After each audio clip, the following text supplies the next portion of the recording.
May tatawagan tayo na ano. Hello? Hello, good morning sir. Pwede confirm lang na ako tong tong inyong anak na katong minahanglan daw og oxygen. Oo, ma'am.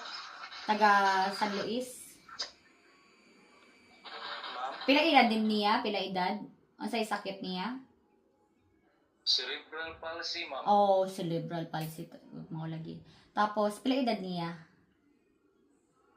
8 years old, ma'am. 8 years old. So since birth na gid siya. Oo, ma'am. Sige. Kinahanglan gid niya og oxygen di ay?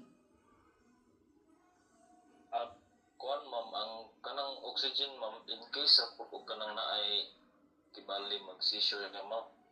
So, kinahanglan gid pud siya kay moadto pa mo ospital kung mag-seizure siya, di ba?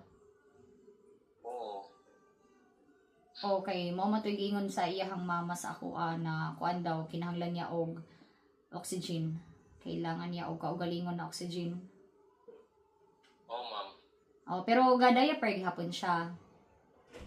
Oo, ma'am, naga-diaper gapon siya, ma'am. Ang size sa iyahang diaper? Kuan, ma'am. XL. XL. Sige. Okay na, confirm naman po kay naman diha ang kagawad, no?